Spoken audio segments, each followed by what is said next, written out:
है नब्ज़ में, इसकी क्या तारीफ़ है तेज़ी की? जी, हर नब्ज़ जब लज़्ज़त और हवस पे होती है तो बिगड़ी हुई हर नब्ज़ कमीपन में होगी, सही, चाहे वो 2 उँगलों पे हो, चाहे 1 पे हो, चाहे 4 पे हो, चाहे 3 पे सही, हो।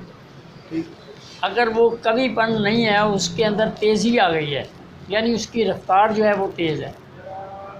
तेज़ रफ़्तार मिसाल के तौर पर अब 75 पर मिनट होंगे, 85 होंगे, 90 होंगे, 100 होंगे, मतलब इसकी हम जो जो पैमाना है वो क्या रखें? उँगलियों का पैमाना है, आपने मुकव्वी भी इसी से ही देखना है और उसका तेज़ी भी इसी में। तेज़ी से मुराद ये है कि उसकी नब्ज़ जल्दी-जल्दी ठोकर उसकी आ रही है और जा रही है, ये तेज़ी है।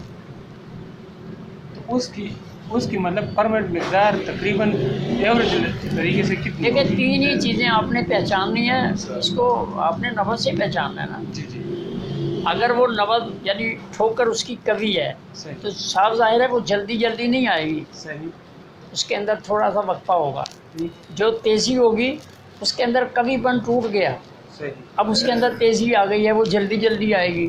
सही, और अगर उसके आने में यानी कमज़ोरी आ गई है, सही। यानी वो बहुत स्लो स्लो आ रही है, स्लो स्लो जा रही है, तो वो धूप है।